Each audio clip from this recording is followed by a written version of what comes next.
하나님 말씀은 요한복음 21장 15절부터 19절까지의 말씀입니다. 요한복음 21장 15절로 19절까지 말씀 합독하겠습니다.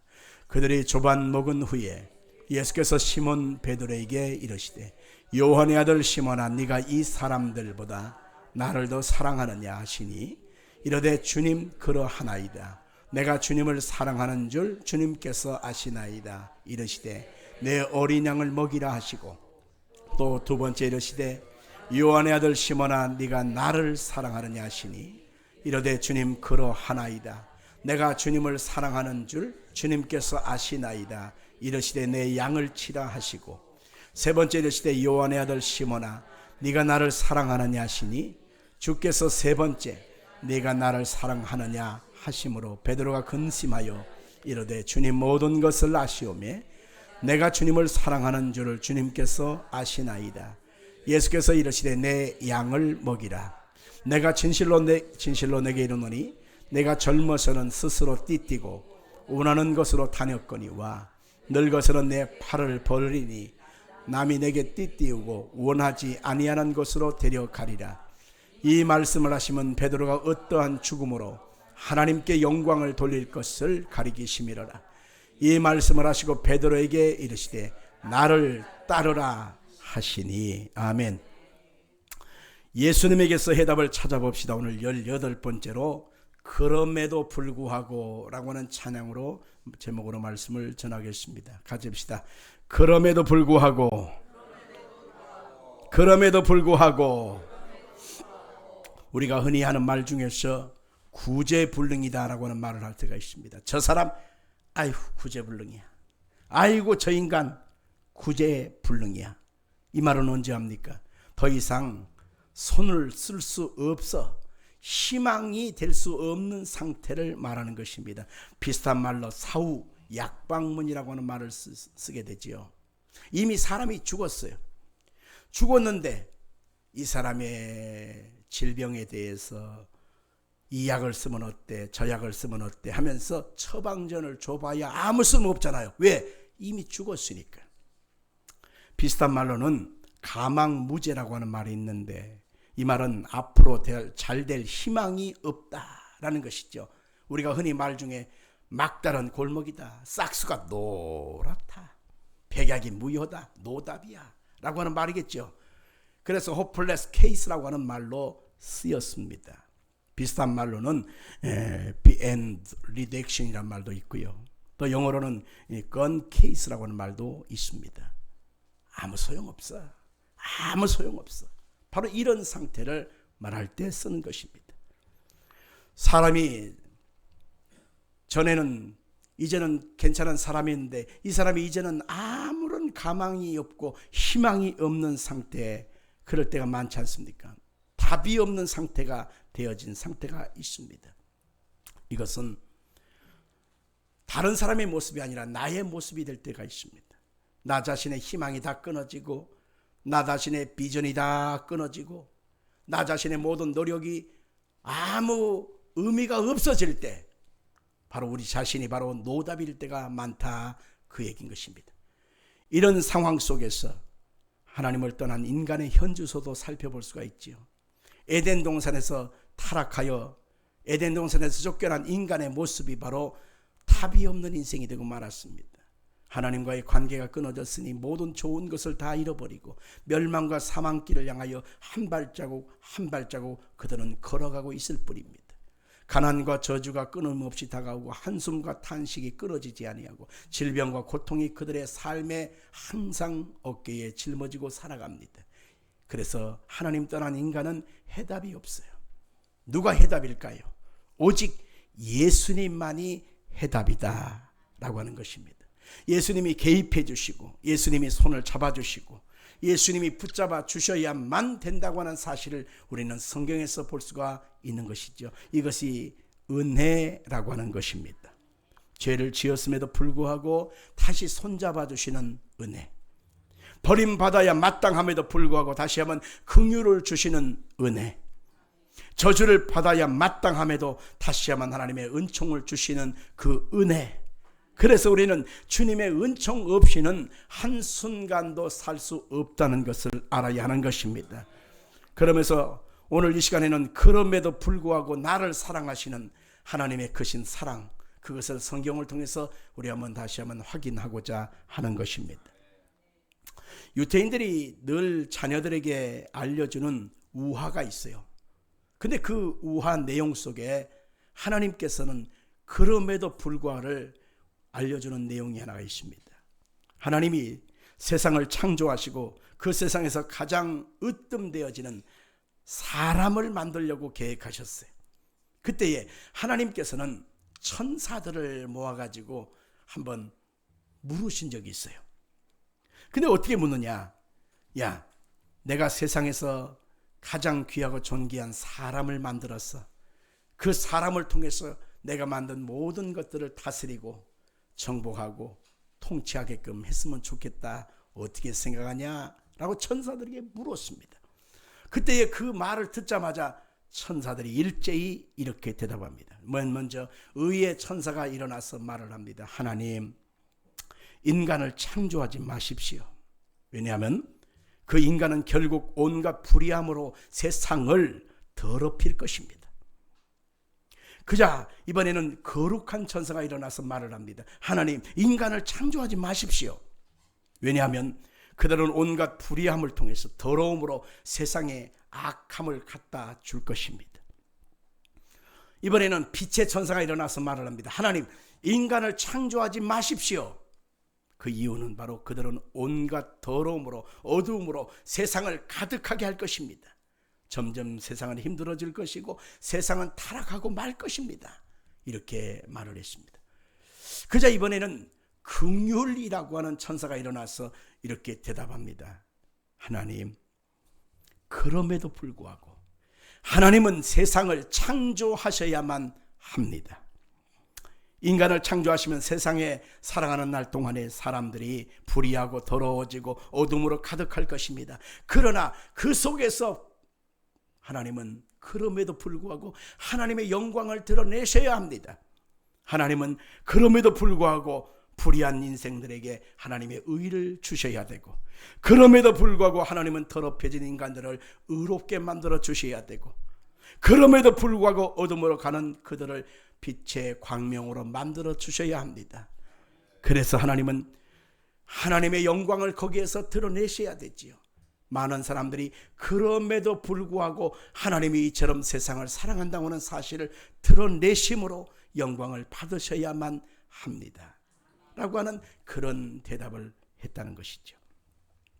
하나님은 이 세상에 살아가는 날 동안에 줄기차게 끊임없이 지금도 그 사랑을 그럼에도 불구하고 뿜어내고 있다는 것입니다. 그럼에도 불구하고 여전히 하나님은 이 시간에 여러분을 붙들고 있다는 사실을 믿으시기를 바랍니다.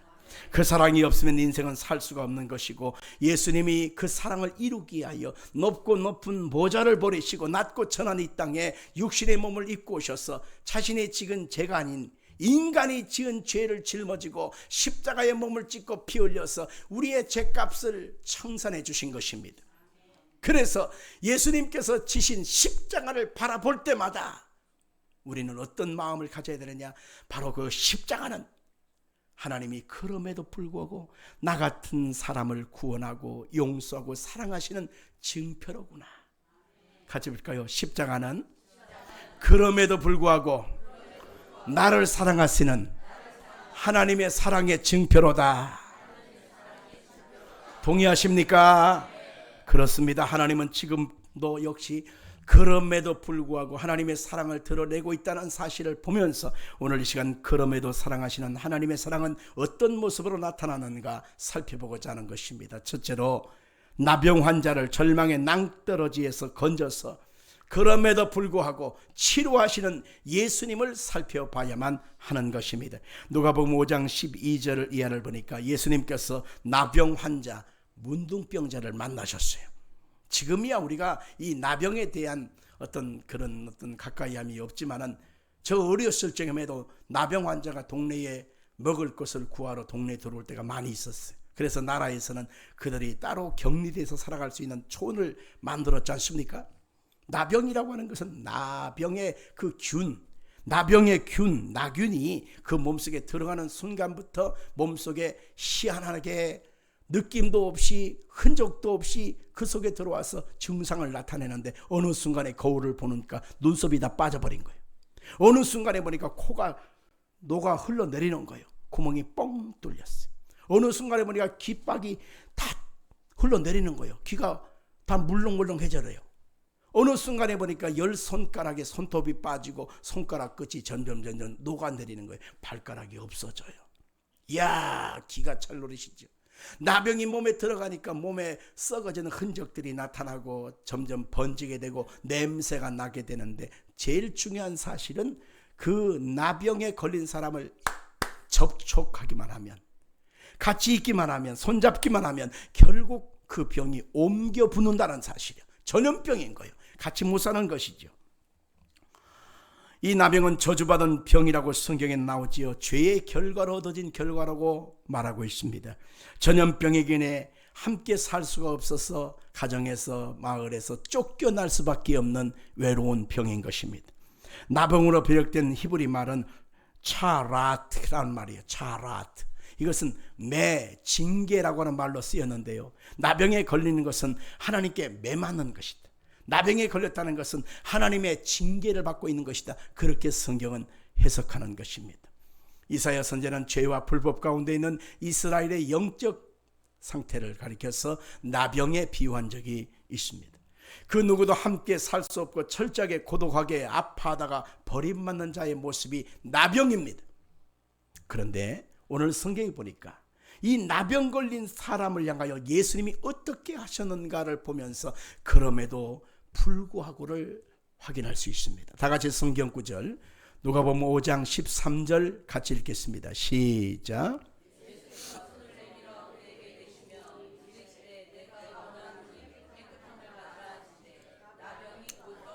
다시 한번 읽을까요? 예수께서 손을 내밀어 그에게 대시며 이르시되 내가 원하노니 깨끗함을 받으라 하신데 나병이 곧 떠나니라. 아멘. 여기서 우리는 예수님의 놀라운 사랑, 그럼에도 불구하고를 절실하게 확인할 수 있습니다. 첫째는 바로 뭐냐면 예수님은 내가 원하노니 라고 선포했어요. 나병 걸려 이렇게 아파다가 버림받은 인생으로 처자게 외롭게 슬프게 인생을 끝내는 인생들을 보면서 내가 원한다. 너는 고침받아야 된다는 거예요. 내가 원한다. 너는 깨끗해져야 한다는 거예요. 내가 원한다. 너는 치료받아야 한다는 것입니다. 눈빛을 마주칩시다. 내가 원한다. 너는 잘 돼야 된다. 내가 원한다. 너는 깨끗해져야 한다. 아멘. 예수님은 항상 우리에게 내가 원한다. 너는 새로워져야 된다. 복된 자가 돼야 된다. 행복한 자가 돼야 된다. 우리 예수님은 그렇게 말하고 있어요. 그럼에도 불구하고 예수님은 그에게 손을 대셨다는 것입니다. Touched him. 손을 댔다는 거예요. 문둥병자 나병 환자에게 손을 대면 옮겨 붙어요. 대서는 안 될 금기 상황입니다. 근데 나병 환자에게 손을 대셨다는 거예요.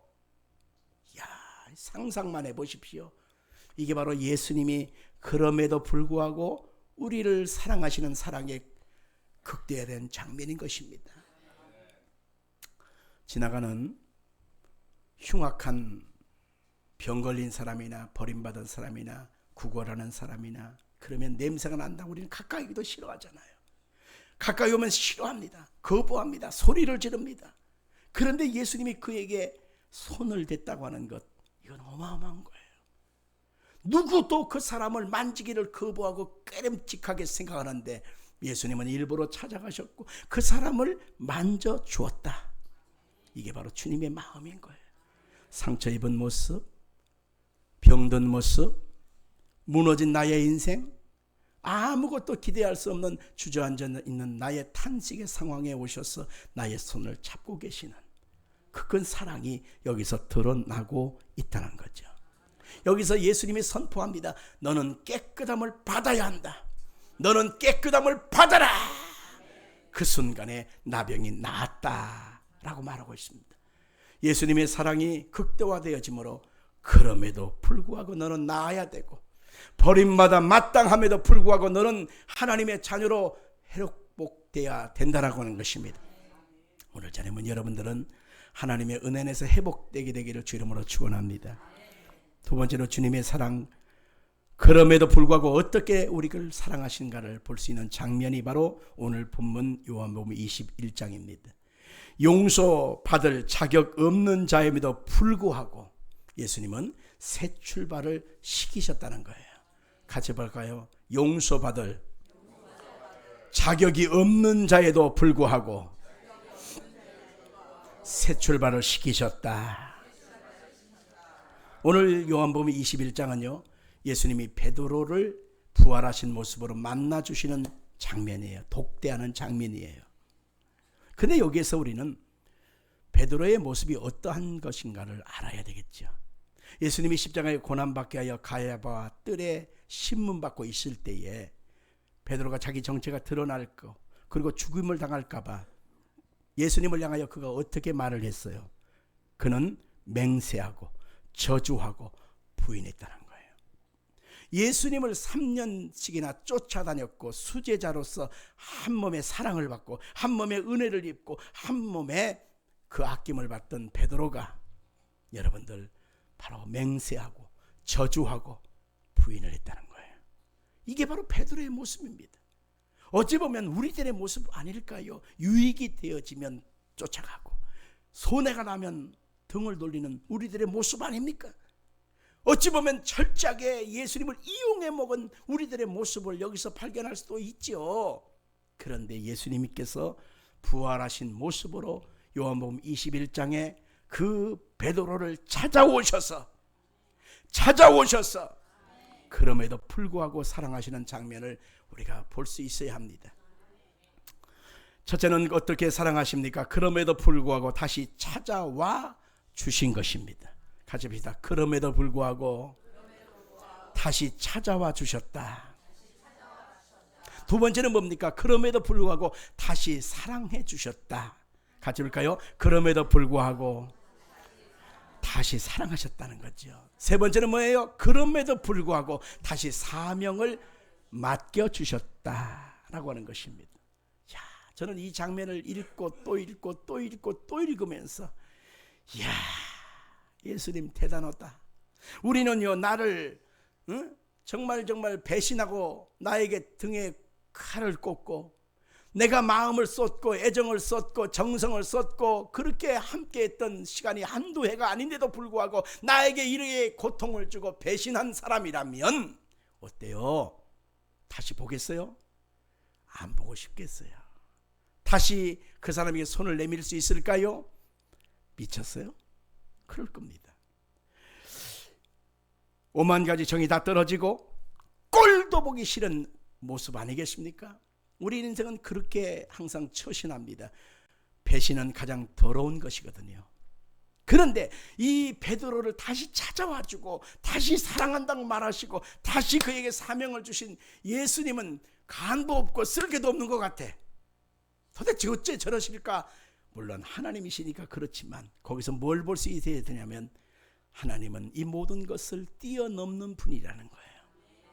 그 큰 사랑이 베드로를 다시 회복시켜 주신 것입니다. 버림받아 마땅하고 저주받아 마땅하고 완전히 끝날 인생임에도 불구하고 주님이 다시 한번 손 내밀어 주신 사랑이 그럼에도 불구하고의 사랑이라는 거예요. 아멘 합시다. 셋째로 인생 최악의 상황에서 건져주시는 그럼에도 불구하고 치료하시는 예수님의 모습을 또 살펴보도록 할 것입니다. 마가복음 5장 22절 이하에 보니까 혈루병 12해 동안 12년 동안 혈루병으로 고통하던 여자가 나오게 됩니다. 그 여자는 지금 어떤 모습이라고 나옵니까? 빈 털터리가 되고 말았다는 거예요. 가져봅시다. 거덜난 인생, 빈털터리 인생. 아멘. 성경에 보니까 그는 12해 동안 혈루병을 고침받게 하여 수많은 의사에게 가서 그 많은 돈을 다 투자했다는 거예요.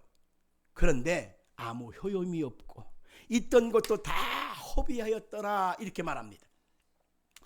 우리나라 속담 중에 긴 병에 장사가 아니라 효자 없다. 그렇습니다. 한 입을 덮고 사는 남편도 아내도 내 배 앞 하나는 자식도 그리고 나를 낳아준 부모도 형제도 병 걸리면 다 싫어해요. 힘들어하는 게 사실이야. 그러니까 전국적으로 뭐냐면 하나님 잘 믿어서 아멘. 아프지 말고 하나님 앞에 갈 때까지 건강하게 사는 것이 답이야. 아멘 한 자에게 하나님 나라 가는 그날까지 건강하게 사시기를 주 이름으로 축원합니다. 치매 걸리거나 중풍 걸리거나 뇌경색 뇌졸중 그래서 요양병원 들락날락하지 말고 하나님 앞에 그냥 건강하게 맑은 정신 갖고 있다가 주무시듯 하는 것이 최고의 축복이야. 옆에 사람에게 우리 한번 인사합시다. 하나님 나라 가는 그날까지 건강하세요. 시작. 할렐루야. 이 사람이 그 알량한 재산 조금 모아놓고 살았어요. 그것 가지고서 조금씩 띄어면서 살고 이것이 조금씩 띄어가면서 약값 병원비값 치료했는데 이제는 거덜났다는 것입니다. 물질적으로 완전히 바닥난 거예요. 이제 마이너스 인생이 되었다는 겁니다. 이게 바로 오늘날 우리들에게 주는 시사점이 많습니다. 요즘 통장에 지금 마이너스로 살아가는 사람이 있을 것입니다. 마이너스 대출, 신용대출, 보험대출 여기서 빌려서 쓰고 있던 것이 다 없어졌으니까 요즘 우리의 상황이 뭐 쌓아놓고 사는 사람이 얼마나 되겠습니까?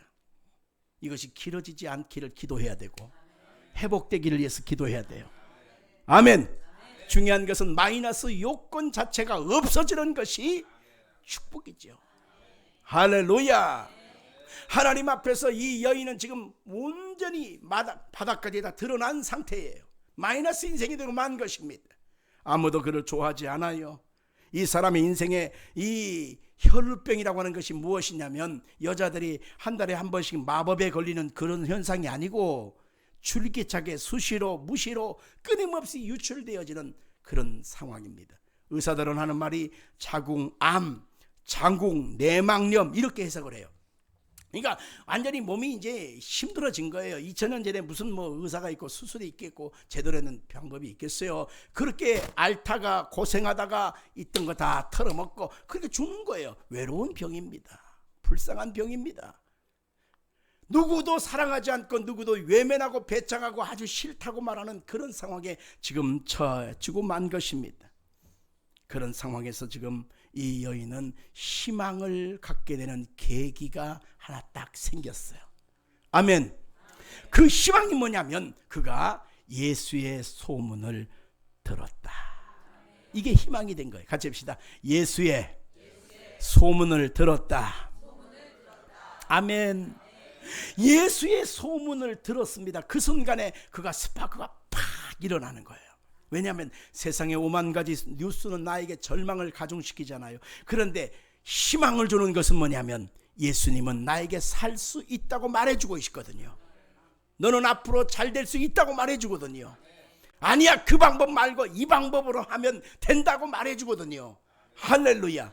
그래서 성경에서 우리가 믿음을 갖고 용기를 얻을 수 있는 것은 뭐냐? 믿음은 들음에서 나고 들음은 그리스도의 말씀으로 말미암다고 말하고 있겠습니다. 우리가 주님의 말씀을 마음속에 듣게 되면 그 말씀 속에서 희망과 용기를 회복할 수 있는 길이 생기는 것입니다. 아멘 합시다. 하나님의 그 말씀은 절망을 희망으로 바꿀 수 있습니다. 낙심된 자에게 소망을 주고 있습니다. 불가능을 가능할 수 있다고 말해주고 있는 것입니다. 아무도 이 여자에게 희망을 말해주는 사람이 없었어요. 빨리 그냥 조용히 끝내 뭐 이 정도예요. 그런데 이 사람에게 희망이 생긴 것은 뭐냐? 예수님 만난 사람은 어떤 병에 걸렸든지 낫게 된다는 거예요. 그러면 나도 나을 수 있겠네. 나도 나을 수 있겠네. 그래서 예수님을 만나기를 희망하면서 손꼽아 기다렸는데 예수님이 가까이 오셨다는 거예요. 그래서 사람들 틈에 헤치면서 갔어요. 그리고 예수님 옷깃만 만지면 내 병 낫는다고 하는 믿음을 고백했어요. 그리고 예수님의 옷을 진짜 만졌어요. 근데 제자들은 밀고 땡기면서 누가 밀었는지 누가 손댔는지 알 수가 없었어요. 그런데 거기서 예수님 발걸음을 딱 멈추고 나서 누가 내 옷에 손을 댔느냐 이렇게 물으셨어요. 그러니까 자기에게 이루어진 일을 알고 그 여자가 내가 손을 댔습니다라고 이실직고를 하게 되죠. 여기서 뭘 볼 수 있냐면 준 자와 받은 자는 안다는 거예요. 따라합시다. 준 자와 받은 자는 안다. 아멘. 예수님의 치료의 역사가 임한 것, 그리고 그 여자가 자기에게 이루어진 것을 알고 경험하고 그러고 나서 그 사람이 납니다. 그렇게 말을 해요. 여자여 네 믿음이 크구나. 내 손으로 데리라 하시니 그 즉시의 혈류의 근원이 곧 마르니라. 이렇게 나오고 있습니다. 예수님이 희망인 것을 인정하시면 아멘 하십시다. 이 여자는 세상에서는 온갖 방법의 절망이 왔습니다. 그걸로 끝난 거예요. 이 여자의 그 질병의 걸림을 통해서 이 사람은 누구에게도 환영받지 못한 이제 사람들에게 격리된 그런 인생이었습니다. 감싸줄 사람이 아무도 없었습니다. 그러나 예수님은 그 사람을 감싸 주었습니다. 변호해 줄 사람이 아무도 없었습니다. 그러나 예수님은 그 여자를 변호해 주었습니다. 아무도 원치 않은 존재였지만 예수님은 그 사람의 존재감을 인정해 주었다는 것입니다. 그 사람의 방치된 인생을 예수님이 붙잡아서 다시 한번 회복시키시고 그 사람의 치료됨의 역사를 성경에 기록한 것을 볼 수가 있는 것입니다. 우리는 조건, 상황, 환경, 형편 여러 가지 돌아가는 상황을 보면서 우리는 낙심을 하게 되죠.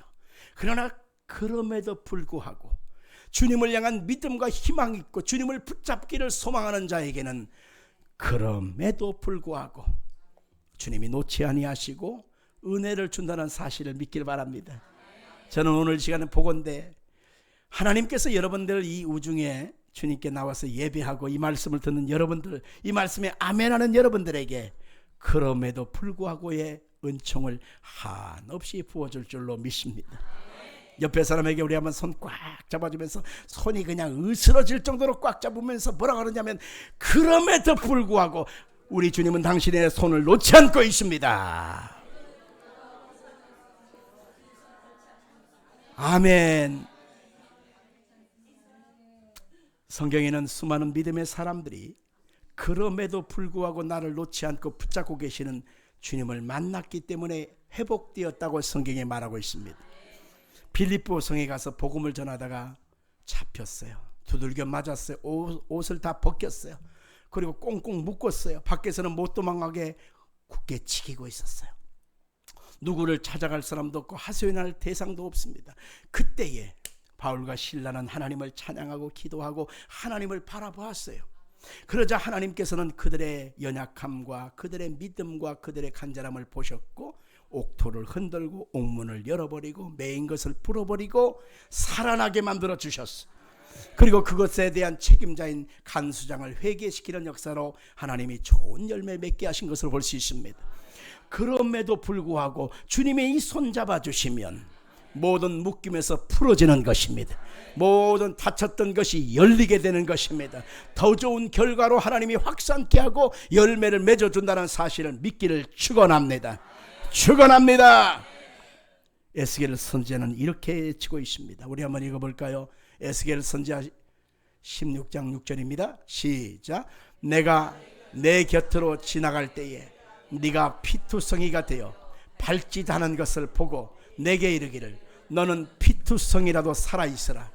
다시 이르기를 너는 피투성이라도 살아나라 하시니라. 아멘. 어떤 여자가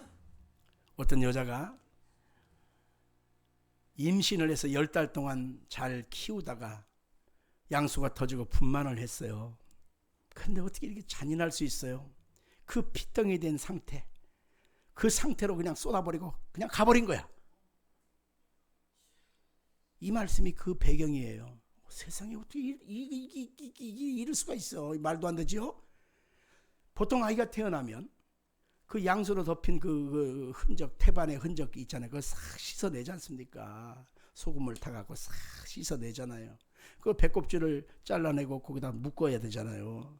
그리고 아이가 그냥 다다다다다 떨고 있잖아요. 그때 그 아이를 따뜻한 강보에 싸고 베네 쪼고리를 입히고 그리고 그 아이를 품에 안고 그리고 사랑한다고, 이쁘다, 건강하게 태어나서 고맙다 그러면서 그 아이에게 뽀뽀도 해주고 젖을 물려줘야 되잖아. 이게 사람의 본능이거든. 짐승도 그렇게 해요. 짐승도 새끼가 태어나는 순간에 그 짐승의 새끼를 그렇게 사랑합니다. 사람이 어떻게 그래? 피덩이 된 그 상태에, 태반에 덮여있는 그 상태의 아기를 그냥 던져버리고 간 거야. 그 아이가 제대로 된 울음도 못하 이러면서 있었겠죠. 아무도 돌보지 않고 있었어요. 근데 하나님이 그 옆을 지나가다 보니까 오돌오돌 떨고 있는 그 아이, 피냄새로 가득한 그 아이, 피투성이 된 채로 버려진 그 아이, 아무도 관심 갖지 않고 손 내밀지 않은 그 어린 생명을 피냄새를 맡고 조금 있으면 늑대, 이리, 살쾡이, 곰 이런 맹수가 와서 그냥 한 입거리밖에 안 되지 않습니까? 피냄새가 그렇게 퍼지니까. 그런데 하나님이 그것을 발짓하면서 이렇게 말합니다. 너는 피투성이라도 살아나야 한다. 너는 피투성이라도 살아나야 한다. 하나님이 그렇게 말씀하는 거예요. 네가 지금 이렇게 버림받은 모습처럼 아무도 관심 갖지 않고 네 자신의 모습이 이렇게 비참하게 버려진 인생일지라도 너는 살아나야 한다. 너는 이렇게 죽을 수가 없어. 내가 너를 얼마나 사랑하는데. 그러면서 그 어린 생명을 끌어안고 와서 다 씻어주고 싸매어주고, 그리고 그 어린 생명에게 생명을 불어넣어서 회복시키는 역사를 성경은 말하고 있다는 것이죠. 여러분들, 하나님의 마음이 거기에 있다는 겁니다. 그럼에도 불구하고 내가 너를 사랑한단다. 그럼에도 불구하고 나는 너를 버리지 않는단다. 그럼에도 불구하고 나는 너를 떠나지 아니한단다. 바울 사도가 이 하나님의 마음을 알았어요. 그래서 고린도 후서 4장 8절 이하에 보니까 이렇게 말합니다. 읽어볼까요? 우리가 사방으로 우겨쌈을 당하여도 쌓이지 아니하며 답답한 일을 당하여도 낙심하지 아니하며 박해를 받아도 버림받지 아니하고 거꾸로 뜨림을 당하여도 망하지 아니하고. 우리의 외적 조건은 끊임없이 우겨쌈, 답답한 일, 박해, 거꾸로 뜨리는 상황들, 말로 형용할 수 없는 상황들이 끊임없는 변수와 변수를 가지고 한 번 왔다가 가버리는 것이 아니라 나갔다가 또 오고 나갔다가 또 오고 거듭거듭 우리 인생을 괴롭히고 있지만, 거듭거듭 성경은 말하고 있습니다. 아니야, 내가 너와 함께 한단다. 아니야, 내가 너를 도와줄 거야. 우리 주님이 말씀한다는 사실을 여러분 마음속에 믿어지길 바랍니다. 성도들이 더 이상 일어설 수 없는 완전한 절망에서 일어설 수 있는 엄청난 에너지, 엄청난 힘, 엄청난 소망이 어디에서 나오느냐? 시편 46편에 보니까 이렇게 말하고 있습니다. 시작. 만군의 하나님 여호와는 우리와 함께 하시니 하나님은 우리의 피난처시요 힘이시니 환난 중에 만날 큰 도움이시라. 그러므로 땅이 변하든지 산이 흔들려 바다 가운데 빠지든지 바닷물이 솟아나고 뛰놀든지 그것이 넘침으로 산이 흔들릴지라도 우리는 두려워하지 아니하리로다. 하나님이 여러분의 하나님이신 것을 믿으시길 바랍니다. 여러분의 아버지인 것을 믿길 바랍니다. 내게는 미래가 없다, 완전한 절망으로 던져졌다, 더 이상 가망이 없어, 노답이야 라고 말하는 우리의 현실이 항상 다가온다 할지라도 우리의 멈춤은 거기서 끝나는 것이 아니라 그 순간에 주의 이름을 부르십시다. 아버지라고 부르십시오. 하나님 불쌍히 여겨달라고 간구하십시다. 그러면 그 하나님이 여러분의 연약함을 다시 한번 붙잡아서 일으켜 세워줄 것입니다. 유명한 발명가 토마스 에디슨을 알고 계실 것입니다. 에디슨 누구야? 이 사람이 궁금하거든. 형광등을 쳐다보십시오. 이 형광등 만든 베개 얼굴을 만든 사람이 토마스 에디슨이에요. 이 사람은 귀를 잘 듣지 못했어요. 배움도 많지 않았어요. 근데 하나님의 지혜가 있어서 이것을 발명할 수 있는 만 가지 발명품을 만들었다고 그래요. 그럼에도 불구하고 그는 듣지 못하였기 때문에 함부로 말하는 사람들의 헛소리를 듣지 않아도 된다. 나는 하나님을 의지한다고 하는 그런 신앙의 고백으로 살았다는 거죠. 누가 에디슨 보고서 손가락질 할 사람이 누가 있겠습니까? 복된 인생이 될 수가 있는 모든 것은 그럼에도 불구하고 하나님은 나를 붙잡고 계신다. 그 믿음이 그를 일으켜 세운 것입니다. 약점을 강점으로 바꿀 수 있는 신앙, 그럼에도 불구하고의 신앙인 것입니다. 그럼에도 불구하고 내 손 잡고 계시기 때문에 우리는 다시 일어설 수 있고 세상 끝날까지 나의 손을 뿌리치지 않겠다고 말하고 있어요. 아멘 할까요? 그 주님이 여러분의 아버지요 함께 하시는 분인 것을 믿기를 바랍니다. 기도하십시다. 살아계신 아버지 하나님,